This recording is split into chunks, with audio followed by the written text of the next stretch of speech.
She shivered a full-body shiver and then held up the book so Amy could see what was drawn on the second page, a 5-pointed star within a circle. Amy choked on a mouthful of coffee. She looked at Bara wide-eyed. No way. Put it back where we found it. This reminds me just a little too much of a start of a horror movie. The walls are bleeding and the house is screaming. I know what you did last summer. Bara shook her head. I think the circle and the star are meant to be a protection against evil. Amy wasn't convinced. You know what? It's all a bit much for me. Dreams and black magic books. Leave it on a shelf somewhere and some other sap can find it. Ignoring the suggestion, Bara flipped another stiff page and read out loud. Dear Clavigen, you have found this book. You were destined to do so. The responsibility is now yours. You must slay and cage the evil. Beware, she will come in the guise of beauty and kindness. Be not a fool. There is no goodness in her heart. The demon is a trickster, so let her not trick you. The gift of ages she offers is a living coffin. Put her in hers before she puts you in yours. Should you meet with more success than I, Nelson Sedgwick. Nelson Sedgwick, doesn't he have a portrait upstairs? Bara nodded. He donated a lot of money to the library. This must be his diary or something. What does he mean, Clavigen? I think it's French. He says we need to slay and cage the evil. Maybe that has something to do with it. Slay, hey?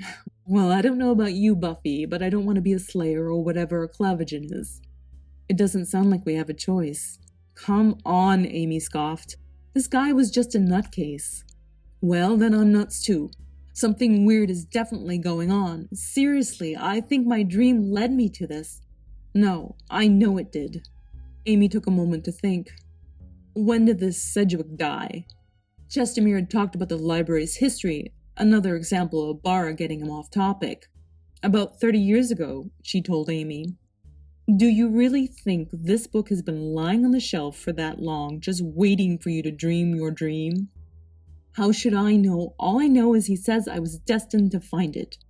Or we were. Amy still looked unconvinced. Bara tried harder. Someone or something led me to it. Amy opened her eyes very wide. Maybe it was Sedgwick's ghost. Ghost? I don't know, dream visions, so why not ghosts? Maybe it was a ghost, but not Sedgwick.